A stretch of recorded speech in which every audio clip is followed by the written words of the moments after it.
Boa tarde, alunos, tudo bem? Hoje nós vamos falar um pouco sobre órgãos do sentido, né?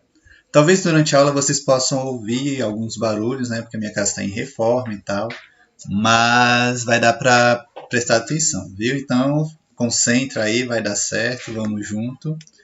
E qualquer coisa, qualquer dúvida, vocês podem depois me perguntar, beleza? Vamos lá! Então, na aula de hoje a gente vai falar sobre os órgãos dos sentidos, né? Como eu acabei de dizer. Isso aqui eu acho que vocês já viram, né? Antes de chegar no CEF, que são os sentidos. Quais são os nossos 5 sentidos? A visão, a audição, o olfato, o paladar e o tato, né? Então isso não é uma grande novidade. E aí, nessa aula, a gente vai ver como é que cada um desses sentidos funciona, né? Como é que funciona a visão, como é que funciona a audição, como é que funciona o olfato, o paladar, o tato, né? Como é que isso acontece dentro do nosso corpo. O primeiro sentido que a gente vai ver é a visão, né? A visão. Para começar, eu vou te fazer uma pergunta. Você consegue enxergar no escuro? Por exemplo, você vai apagar todas as luzes. Você não vai conseguir enxergar no escuro, né? Se eu tirar todas as luzes, né? A luz da lua, a luz do sol, né? Não tiver nenhuma lâmpada, nada aceso, você não vai conseguir enxergar. E é interessante que as outras coisas vai estar tudo normal. Qual é a diferença do escuro para um lugar clareado? Só a presença ou a ausência da luz. Então, para que a gente consiga enxergar alguma coisa, a gente precisa de luz. Então, a visão nada mais é do que uma forma de capturar a luz que está no ambiente, né? Então, da onde que vem a visão? Né? Geralmente, a luz, né? Pode ser a luz do sol, a luz de uma lâmpada, a luz da lua. A luz ela bate no objeto, né, na sala, na cozinha, no sofá e tudo que está ao nosso redor, a luz ela bate nesses objetos e esses objetos refletem essa luz para os nossos olhos e o nosso olho absorve essa luz refletida. E aí com isso a gente consegue enxergar. Então da onde que vem a nossa visão? Nada mais é do que da luz, né? E os nossos olhos capturam a luz. Tem alguns outros animais, por exemplo, que eles não enxergam através da luz. Por exemplo, a cobra, ela enxerga através da radiação infravermelha. Então, ela não enxerga luz, ela enxerga calor. Por isso que ela consegue enxergar, inclusive, no escuro, porque ela vai enxergar o calor e não a luz. Então, a luz ela faz parte da questão do ser humano, né? E dos mamíferos em gerais. A gente consegue capturar a luz e enxergar através da luz. E qual é o principal órgão que faz essa captura da luz? É o olho. Né? O olho é o órgão, no nosso caso, o órgão responsável pela visão. Né? E aí nessa aula a gente vai ver como é que as estruturas do nosso olho são muitas, então prestem bastante atenção. A primeira é a pálpebra. A pálpebra é essa pelezinha aqui que fica ao redor do olho. A pálpebra ela é responsável por proteger o nosso olho, né? Junto com os cílios. Né? A pálpebra e os cílios eles protegem o nosso olho. Né? Por exemplo, o cílio ele protege da poeira que tem no ar, ele protege dos micro-organismos. Né? E a pálpebra, quando alguma coisa vem em direção ao nosso olho, ela fecha automaticamente. Por quê? Porque ela vai proteger o olho. E a pálpebra ela também produz uma coisa muito importante, que é a nossa lágrima. Que além de ser usada quando a gente está triste, quando a gente está chorando, ela também lubrifica o nosso olho. Então a lágrima ela tem essa questão de lubrificar o nosso olho também. Depois da pálpebra, a gente tem essa parte branca que é chamada de esclera. A parte branca do nosso olho é onde ficam os nossos músculos e ela é responsável por mover o nosso olho. Né? A gente consegue mover o olho para cima, para baixo, para o lado, para o outro, através dos músculos que estão na esclera, que é a parte branca. Depois da esclera, a gente tem a íris. A íris é a parte colorida do nosso olho. né, essa parte colorida aqui, que pode ser azul, pode ser verde, pode ser, né, castanho, pode ser preto. E qual é a função da íris? Ela vai aumentar ou contrair a pupila, né? A pupila é essa parte preta no centro do nosso olho. É aonde a luz vai entrar. É a pupila, né? Aonde a luz vai entrar. E a íris ela vai abrir ou contrair a pupila, né? Ela é feita de um músculo que é sensível à luz. Né? Então, quando a luz ela bate na íris, ela vai saber se ela precisa abrir o olho para absorver mais luz ou se ela tem que fechar mais a pupila para não entrar tanta luz assim. Então, por isso que ela é colorida, né? Porque ela é sensível à luz. E antes da íris e da pupila, a gente tem uma lente que é chamada de córnea. A córnea ela protege a nossa íris e é ela que vai capturar a luz, né? Ela é responsável por pegar a luz que está do lado de fora e focar dentro do nosso olho. Né? Então quem faz isso é a nossa córnea. Até agora a gente viu o olho por fora, né? Agora a gente vai ver o olho por dentro. A gente viu que o olho se move, que tem a pupila, né, que é a parte do centro onde vai entrar a luz, a córnea que vai focar a luz, né, a esclera que vai mover. E aí agora a gente vai para a parte de dentro, né, quando a luz entra dentro da pupila. Né, a pupila, como eu falei, é uma abertura, né, ela é aberta para entrar a luz. Depois que a luz entra na pupila, ela vai passar por uma estrutura chamada de cristalino, que ela é a nossa lente propriamente dita, né? A lente interna do nosso olho. O cristalino ele funciona como se fosse um projetor. Né? Nas aulas de ciências no início do ano, vocês devem ter visto alguns professores que usam projetor. Né? O projetor ele pega a luz, a imagem e projeta no quadro ou na parede. O cristalino ele funciona como se fosse um projetor. Ele pega a luz que vai vir da córnea, vai pegar essa luz, né, e vai projetar numa parede. Que parede é essa? É a nossa retina, né, que ela é a parte de trás do nosso olho, é o fundo do nosso olho. Então, o cristalino vai pegar a luz que vem de fora e vai projetar a imagem na retina. Só que geralmente, por causa do formato do nosso cristalino, ela vai projetar de cabeça para baixo.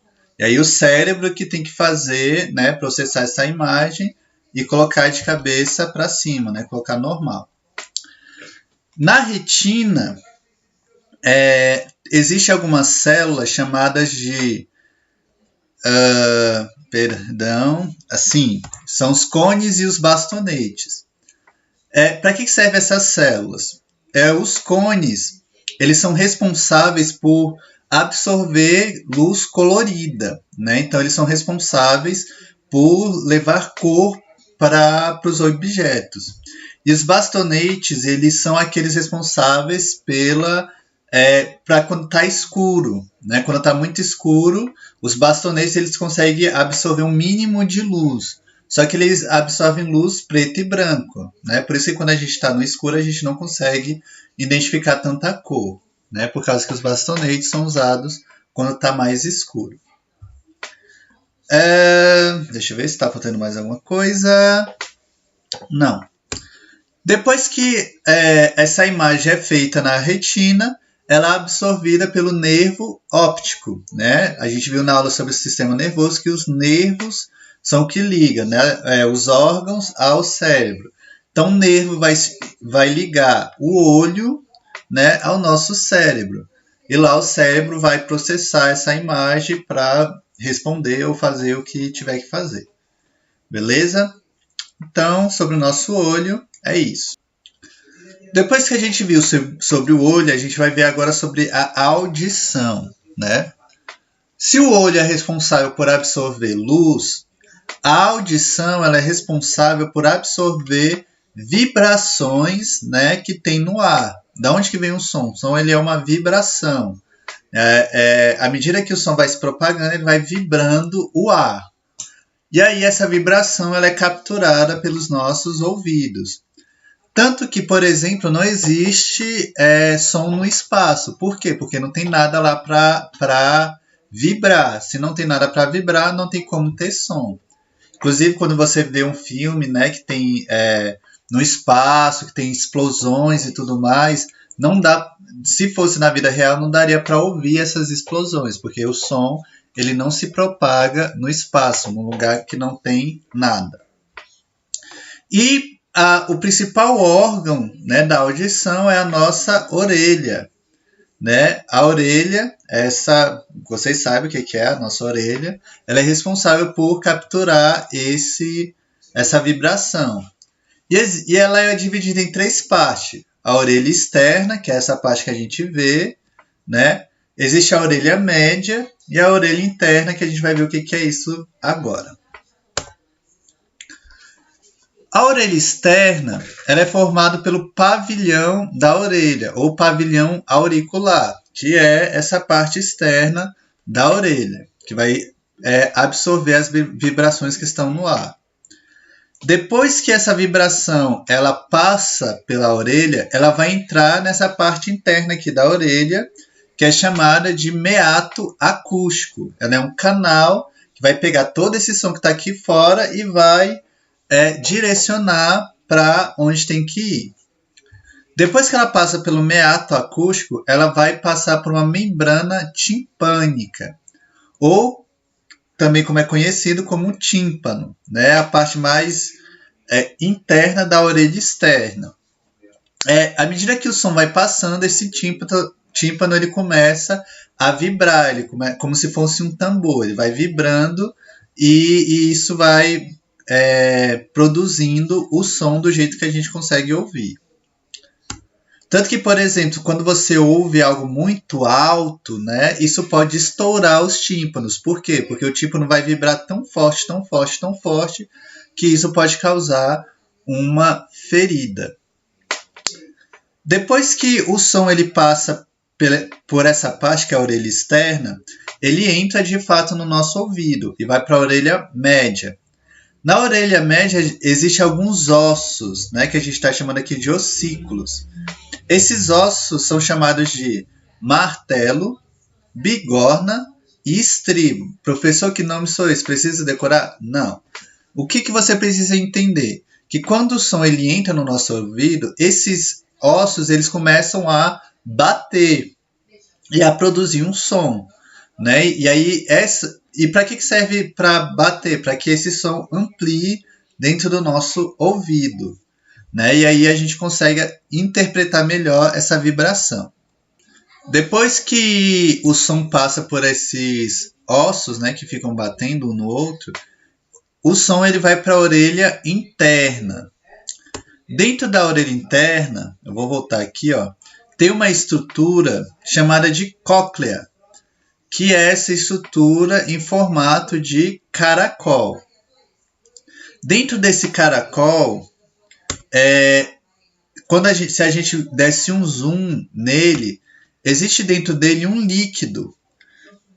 E dentro desse líquido existe algumas células sensitivas, que à medida que esse líquido ele vai vibrando e ele vai mexendo, a célula sensitiva vai absorver esse líquido aqui, ó, que está de laranja, vai entender essa vibração e vai passar para um nervo. Esse nervo é chamado de nervo vestíbulo coclear, que vai pegar essa vibração que está dentro da cóclea e vai levar para o nosso encéfalo. E lá ele vai interpretar esse som. Então, resumindo, o som entra no nosso ouvido, vibra o tímpano.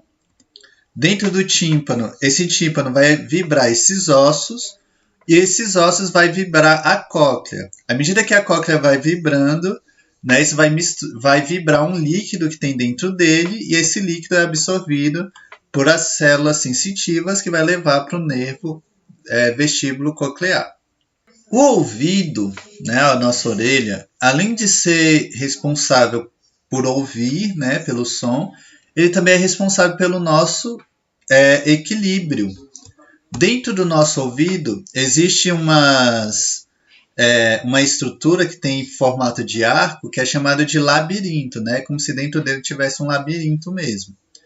E dentro desse labirinto tem também um outro líquido, né?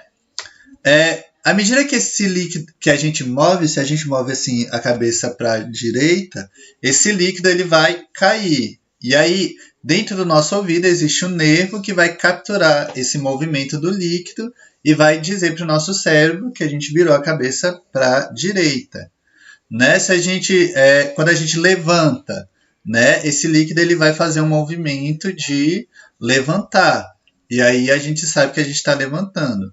Mas tanto que, por exemplo, se você levanta muito rápido, né, esse líquido ele começa a chacoalhar. Então, por isso que quando você levanta muito rápido, você fica um pouco tonto. Por quê? Porque é o tempo desse líquido voltar ao normal. A mesma coisa, por exemplo, se você começar a girar sem parar. Quando você parar de girar, o líquido que está dentro dele é como se eu pegasse, por exemplo, uma vasilha de água e começa a girar ela. Quando eu paro a vasilha, o líquido continua girando. Nosso ouvido é a mesma coisa. Se eu giro muito rápido e paro, o líquido dele continua girando. E isso faz com que a gente fique tonto. É como se a Terra continuasse girando por causa desse líquido dentro do nosso ouvido. E existe até uma doença, né, chamada de labirintite, que é uma pessoa que não consegue ter tanto equilíbrio, né, e tem muita dor de cabeça por causa desse problema no labirinto. Depois de a gente ouvir falar sobre a visão e a audição, a gente vai falar agora sobre o olfato. O órgão responsável pelo olfato é o nosso nariz, né? O nariz ele é responsável por absorver as substâncias que estão presentes no ar. Né? Dentro do ar existem várias substâncias. E essas substâncias são capturadas pelo nosso nariz.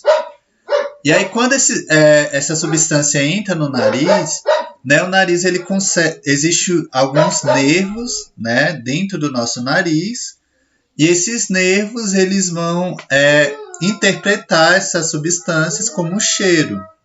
E para que serve isso? Para a gente saber o que está acontecendo no nosso ambiente. Por exemplo, se eu sinto o cheiro de flor, então eu sei que perto daí onde eu estou é um jardim. Quando eu vou comer alguma coisa e sinto um cheiro bom, né? Então eu sei que essa comida é boa. Agora, se eu vou cheirar a comida e sinto um cheiro azedo ou desagradável, então eu sei que essa comida está estragada. Né? Se eu sinto o cheiro de fumaça, eu sei que está tendo fogo em algum lugar. Então, essas substâncias absorvidas pelo nariz, elas são bastante importantes para a nossa sobrevivência. Além do olfato, outro sentido que também é responsável por absorver substâncias é o nosso paladar. Só que no caso do paladar, ele vai absorver substâncias que estão na comida, né? Para que serve isso? Lógico, para a gente ter prazer na hora de se alimentar, né? Quando come uma coisa gostosa, mas também para identificar o que a gente está comendo, né? Se é alguma coisa saudável, se é uma coisa só doce, se é uma coisa gordurosa e até se é alguma coisa estragada, né? Então, pelo paladar, a gente consegue identificar essas coisas. E qual é o órgão responsável pelo paladar? É a nossa língua. A língua, ela tem várias, se você ver a sua língua, ela tem vários pontinhos, né? Várias vibraçõezinhas. Essas pontinhas são chamadas de papilas gustativas. Elas são meio abertas e dentro dela tem vários nervos, vários nervos. E aí, quando alguma coisa entra em contato com essas papilas gustativas, ela consegue interpretar em forma de sabor. E essas papilas, elas são espalhadas pela boca. E algumas regiões, por exemplo, tem mais papilas voltadas para o doce, outras para o amargo, outras para os salgados, outras para o azedo e outras para o umami, né? Que é o paladar, que é o sabor, por exemplo, da carne, essas coisas assim. Quer dizer que, por exemplo, eu só consigo sentir doce na ponta da língua? Não, você consegue sentir doce na língua toda. Só que na ponta da língua você é mais sensível ao doce. E geralmente o cérebro ele vai capturar isso e vai interpretar se ali é só doce ou se tem um pouco de doce, de salgado e assim por diante. O último sentido que a gente vai ver é o tato. O tato é aquilo que a gente consegue sentir na nossa pele, né? O tato ele é responsável por sentir, por exemplo, se alguma coisa encosta na nossa pele, né? A pressão que existe dentro da nossa pele. Mas, além disso, ele também é responsável por sentir a temperatura do ambiente, né? Quando está quente, quando está frio, a gente sente pelo tato.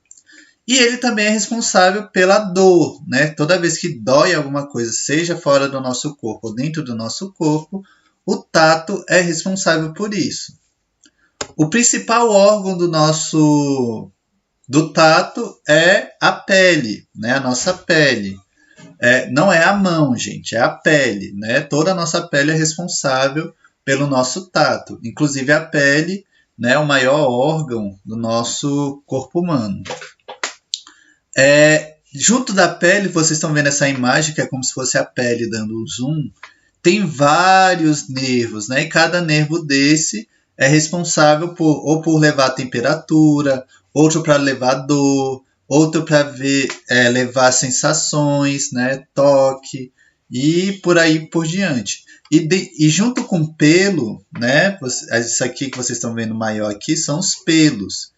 E vocês podem ver aqui nessa imagem que junto do pelo também tem alguns nervos que ajudam também a sentir, né? Se tem alguma coisa dentro, em contato com o nosso corpo, antes de chegar na nossa pele, né? E uma coisa muito importante é em relação à dor. A dor ela é muito, muito, muito importante para o nosso corpo. A dor, se eu perguntar assim, a dor é boa ou ruim? A dor é boa, ela é desagradável, ela é extremamente desagradável. Ninguém gosta de sentir dor. Mas ela é importante para a nossa sobrevivência. Por exemplo, se eu pego a minha mão e coloco numa panela muito quente, se eu não sentisse dor, a minha mão ia continuar nessa panela, ia queimar a minha mão e a minha mão ia ficar destruída. Mas na hora que eu sinto dor da minha mão sendo queimada, por reflexo eu já tiro ela. Então a dor ela ativa o meu reflexo. Outra coisa, por exemplo, se você come uma coisa estragada, né, a dor no estômago vai me indicar que você comer alguma coisa estragada e você precisa fazer alguma coisa para liberar, né, essa coisa estragada. Senão essa coisa estragada vai se espalhar para o nosso corpo e pode fazer mal. Né? Se a pessoa sente uma dor no coração, né, isso quer dizer que tem alguma coisa errada no nosso corpo. Se você não sentir a dor no coração, essa coisa errada ela vai se espalhar para o nosso corpo e a pessoa vai morrer. Então, por isso que a dor ela é importante para o nosso corpo, para a gente saber se tem alguma coisa errada dentro do nosso corpo. Inclusive, se você sente algum tipo de dor em alguma parte do seu corpo, isso não é normal. É importante, se você sente qualquer tipo de dor no seu corpo, procurar um médico, né, porque isso é um sinal de que existe alguma coisa errada dentro do seu corpo. Então é isso, gente. Espero que tenham gostado da aula, né? Qualquer dúvida vocês podem me perguntar. E na aula de PD1 essa semana, a gente vai ver alguns outros sentidos que existem no mundo animal, né? Além desses sentidos que a gente tem vários outros sentidos no mundo animal que a gente vai ver na aula de PD1. Então fiquem atentos na aula de PD1 que ela vai ser bem legal. Vou colocar uns vídeos lá para vocês verem os outros sentidos dos animais. E até a próxima!